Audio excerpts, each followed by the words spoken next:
a better future, let's talk about what matters. Hey everyone, welcome back to Yumi Talk, Yumi Walk podcast. It's Zimmah Neinaka, your host, and today we're diving into the future of what PNG needs.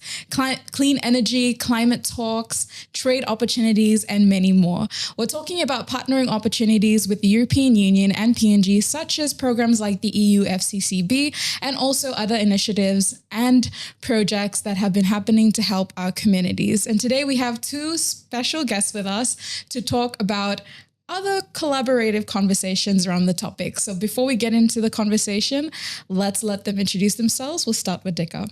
Hello, Geta. My name is Dikatauna Kwa. You can call me Dika. I'm a biologist and a entrepreneur from PNG, and I work in Port Moresby and in the Central Province. Hi everyone, my name is Sharisse Ila. I'm an economics undergraduate at the University of Papua New Guinea, and I'm passionate about helping others reach their potential. All right, thank you, Dika and Sharisse. We'll get into our conversation. So the EU FCCB, or the European Union Forest Climate Change Biodiversity, helps communities with sustainable forestry, climate actions, and also resilience to climate change. Now, some regions have benefited from these initiatives, like the solar powering for many schools and health systems within country. And so we'll talk more about that. But first, I want to get your thoughts. What does reliable, clean energy mean for young people in PNG, especially for education, safety, and economic opportunities? We can start with Sharisse. Thank you. So reliable and clean energy, to me, the first examples that I can think of are solar energy, hydro energy, and wind energy. So basically energy sources that are sustainable and have release less harmful pollutants into the atmosphere. Obviously, they're the opposite of the non-renewable energy sources that we all know of, coal and fossil fuels. Yes. Okay, how about Dika? So clean energy. I think I touched on this earlier, but clean energy to me is basically, basic needs elevated. Mm-hmm. So we already have access to our own water and no power, but we've got fire and all of that. But if we can give electricity and access to water more cleanly, like Sharisse had said earlier, fossil fuels, it's great energy-wise, but it's not clean for our environment and for our climate and everything. So clean energy for me is basically meeting those basic needs, but elevating it and making it more sustainable. Thank you. So, in talking about renewable energy, why do we lead to, sustainable use of energy? I guess the main reason would be about climate change. And It's been an issue for many Pacific Island nations. Even here in Papua New Guinea. So, climate change has been affecting our gardens, our cash crops in terms of production, and just our daily lives in general. So as youths, how can we take our leadership role in climate action, while especially with programs such as the EU FCCB, and to support adaptation really on the ground, and how we can move forward in terms of actioning out how we resolve climate change? I think I would really love, because you did share earlier, and quite a bit about the EU FCCB and what they're doing on ground. So if you could share and enlighten us a bit about that. Yeah, so my first sort of engagement with the EU FCCB was last year when I was invited to be on the panel for the EU Green Diplomacy Week.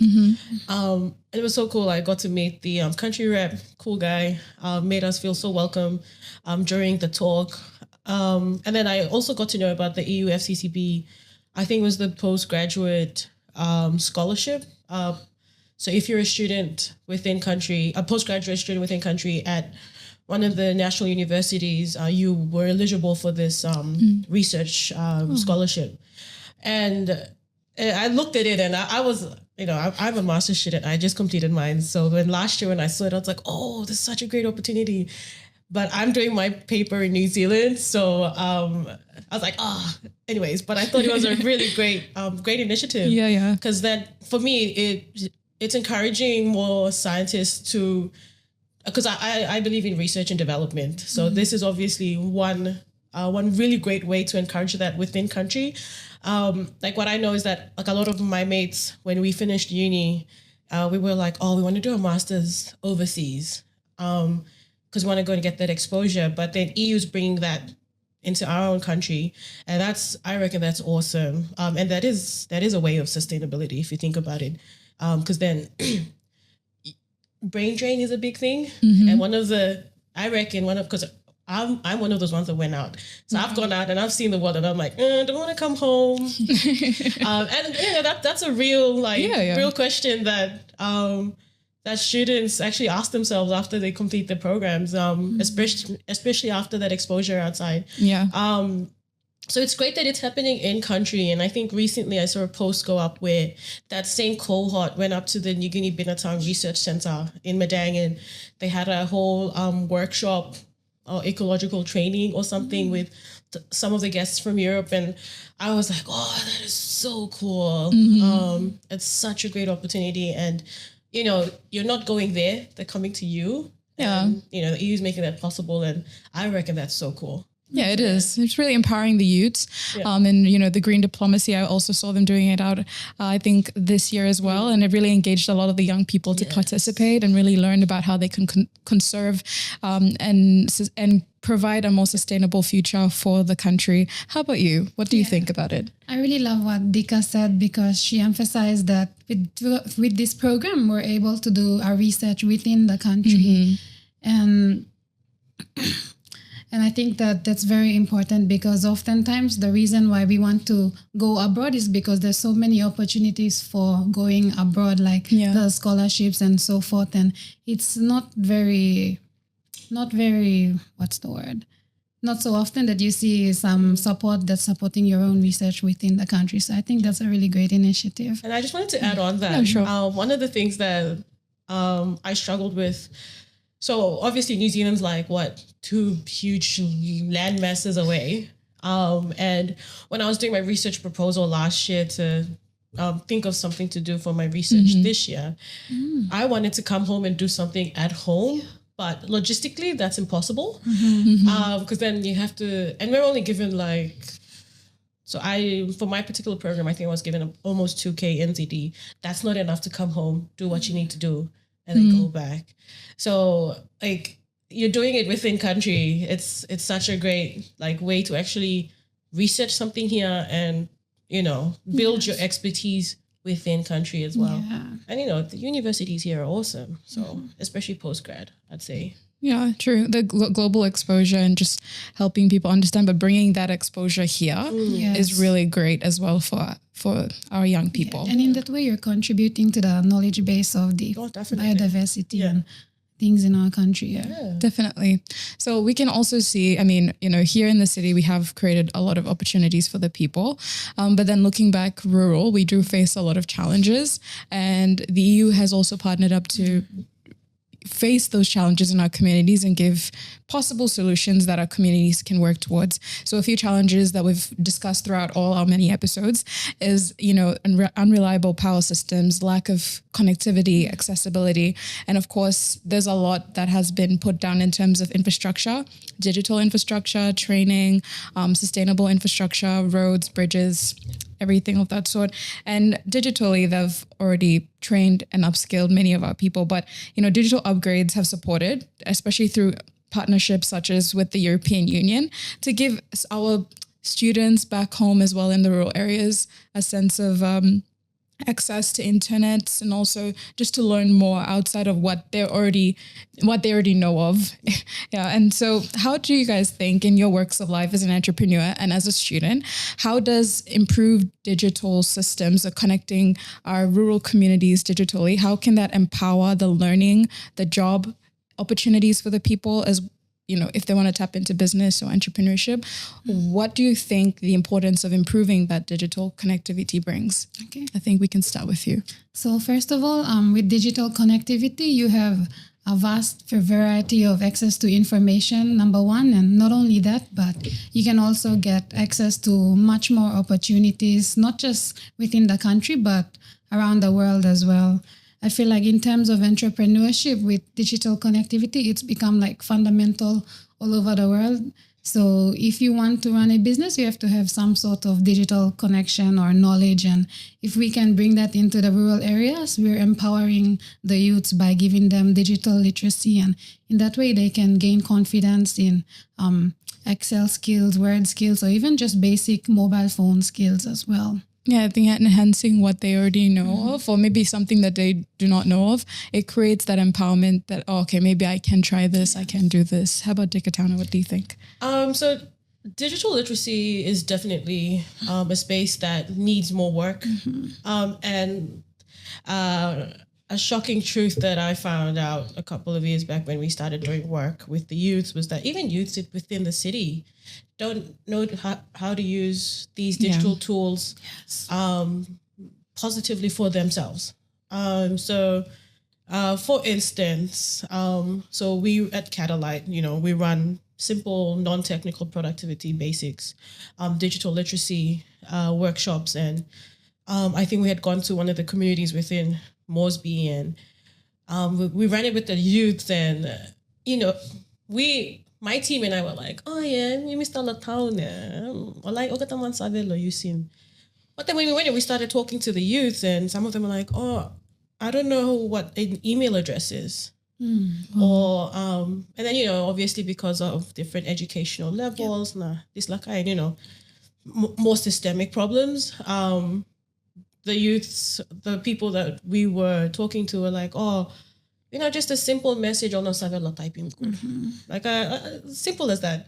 So if that's in the rural areas, then just imagine, in urban areas, just imagine the rural areas, True. And these are youth. We're talking about 20 to maybe 30, 35 that still need that upskilling.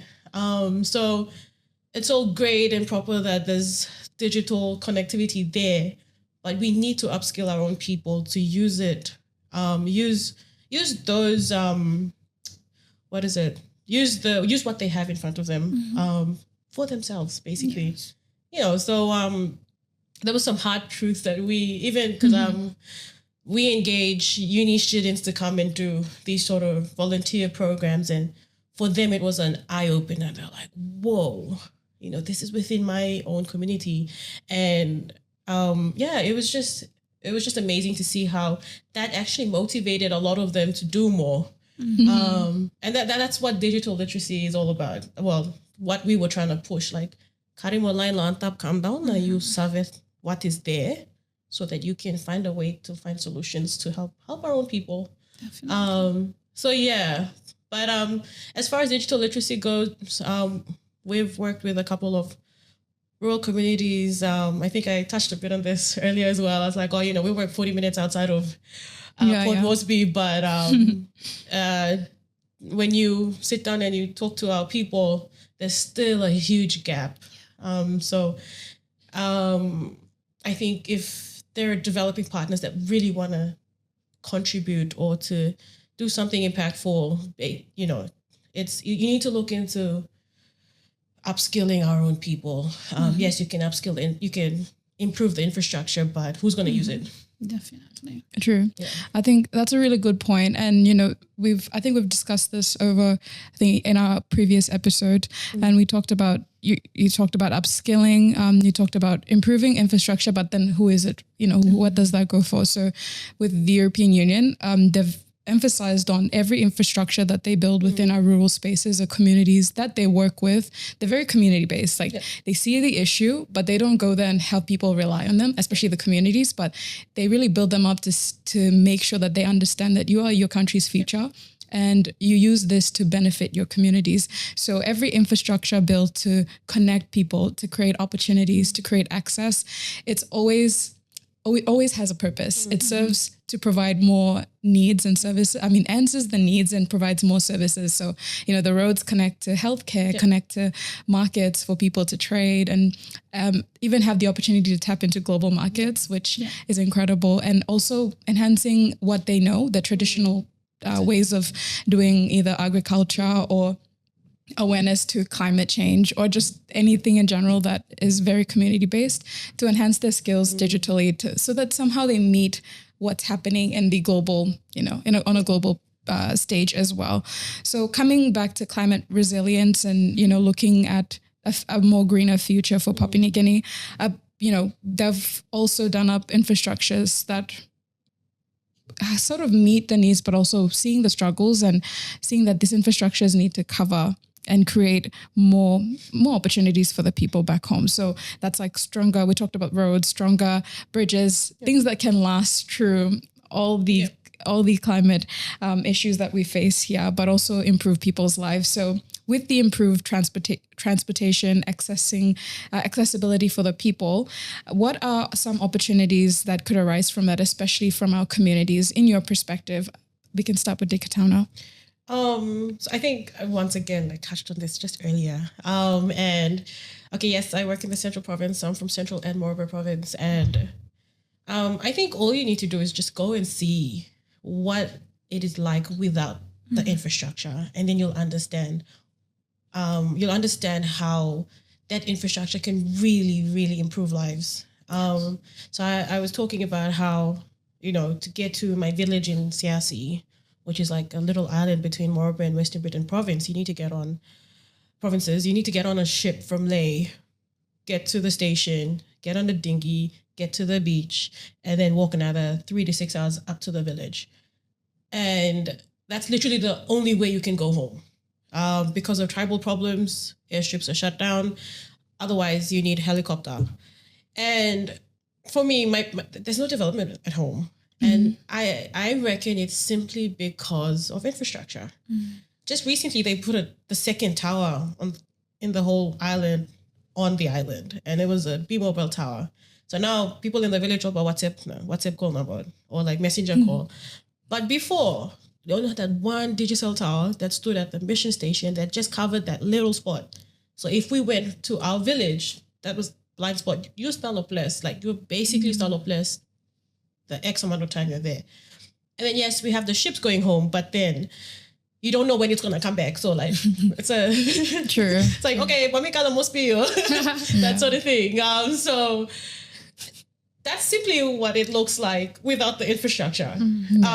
So for me, just imagine if there were regular ships going, if our airstrips were fixed up again, then we'll have more people going and coming, and then prices go down. We have more towers around there so people can open their minds to what's there and improve all these like entrepreneurship and everything, where people are like, oh yeah, me can salim kaikai no me. But at the moment, me plant no sali kaikai because sit no go. Just simple things like that. And that's I think you mentioned yesterday that the EU they reuse infrastructure that's already there, and then they fix it up. And I reckon that's sustainable in itself. Yeah. The definition of sustainable is doing something that can continue on for a long time, and it benefits everyone, both people and environment, because obviously we're interconnected. And if you're using old stuff that are there and you're just fixing it and upgrading it, oh, that's cool. Yeah. But yeah, for me, what infrastructure looks like, or what service delivery through infrastructure looks like, is just thinking of my home in Siasi. That's, if you want to look for something, a place where there's nothing, and then think of what could happen. That's how infrastructure can help. You mentioned a lot, moving from, taking a dinghy to, that's like a long stretch of like a travel. And I know it will be a stress on many people. And also it's not safe. The weather conditions, it's unpredictable for many people. And then to be not connected to the rest of the world is another struggle as well. Because we want, if people here are moving forward and they already know what's happening around them, and then if we have people back in a rural area still struggling to keep up with that, it's a challenge in itself. And for the young people, I think it's something that they could look into to see that, and maybe use the blueprint that the European Union has already done for our regions back in Momase, to really see what they can do for their community, see the challenges, see what they already have there, and improve it on how they could improve their own environments. And how about you? What do you think about creating that access for our rural communities? First of all, I really like what Dika has said. Once again, I like everything you say. But yes, about what the EU has done in not just building new infrastructure, but maintaining what is already there. Because sometimes we can build and build and build and we forget to maintain it. So maintenance of this existing infrastructure is really crucial for development as well.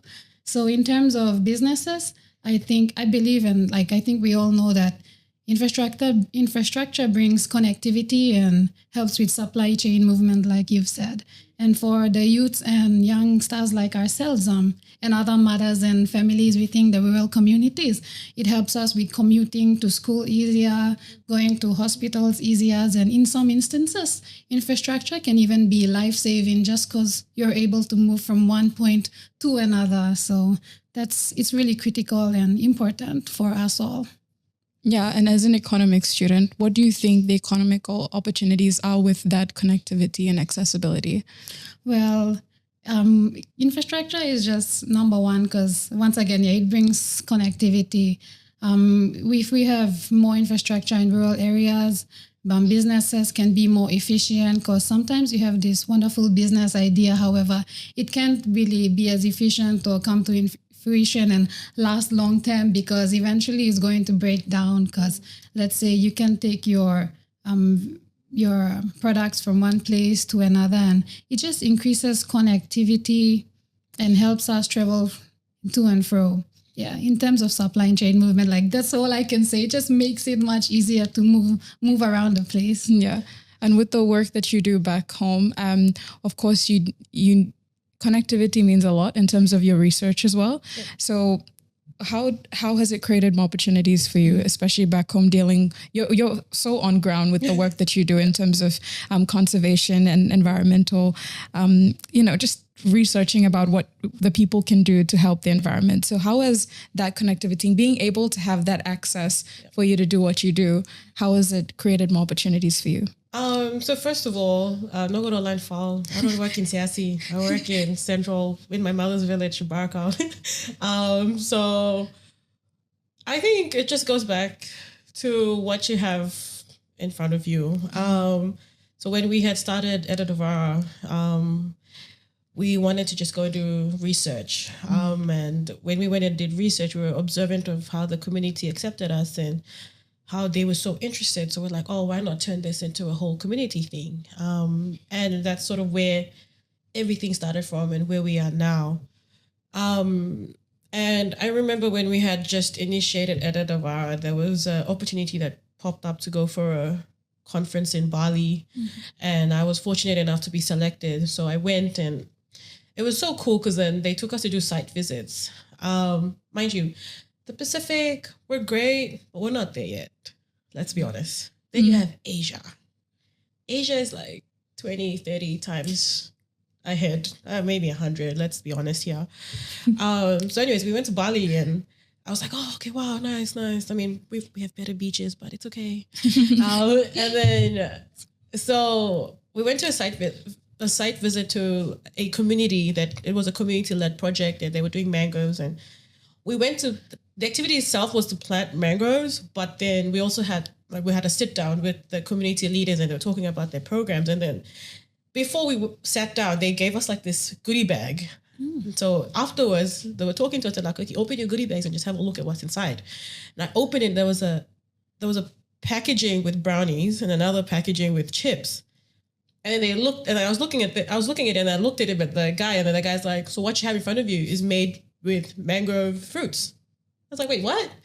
And they're like, so the brownie. It's crazy. It's crazy. We've got so many mangroves here. And I was like, oh my gosh, they actually do something with it. So they make flour out of the mangrove fruit. And then they also slice it up to make the chips.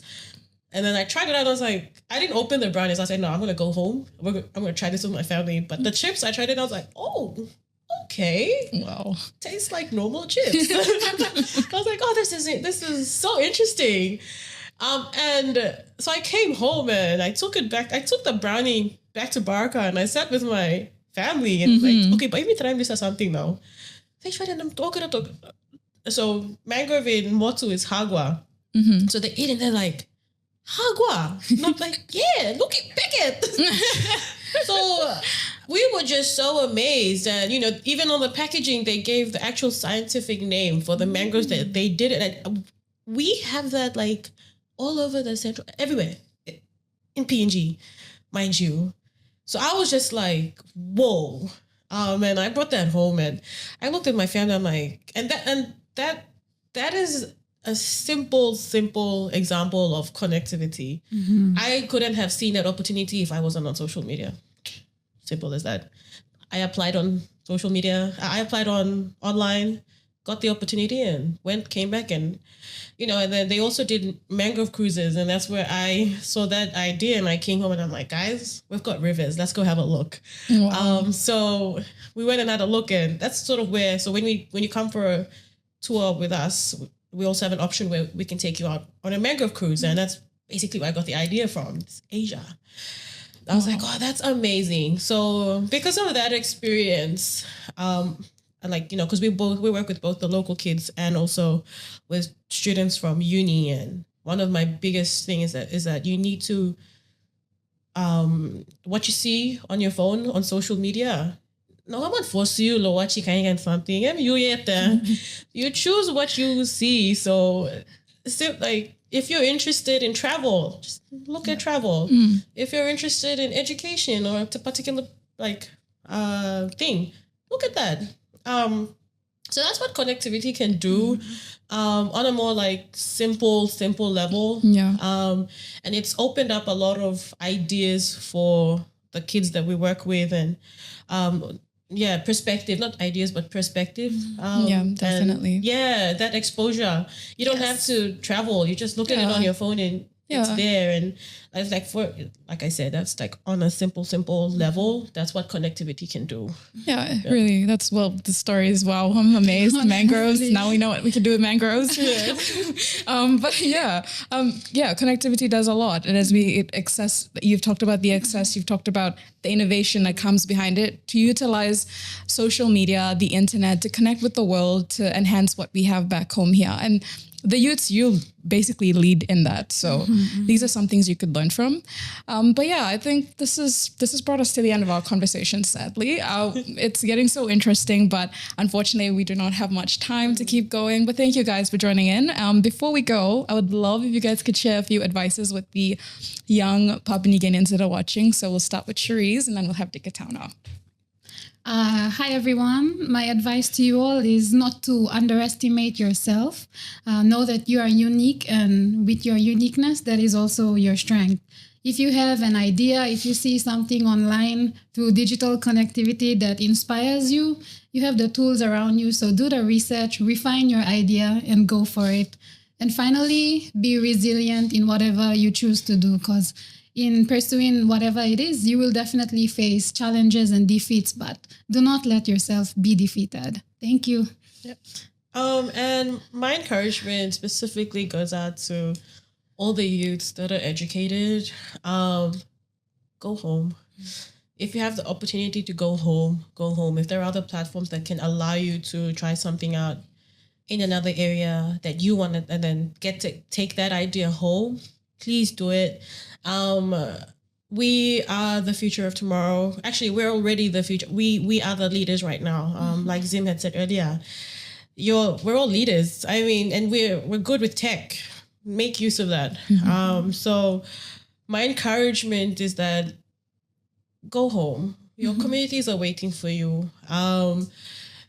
You can, whatever that you have, that idea that's there, and I know there's heaps of really cool ideas out there. Just take it home.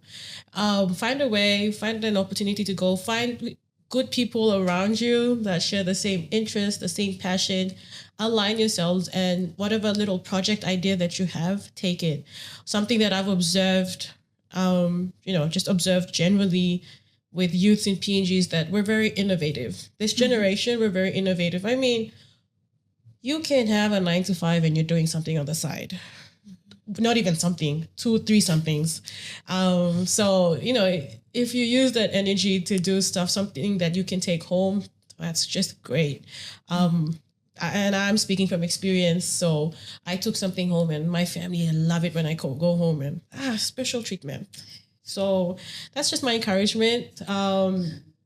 And for those that are in school, stay in school, make right choices.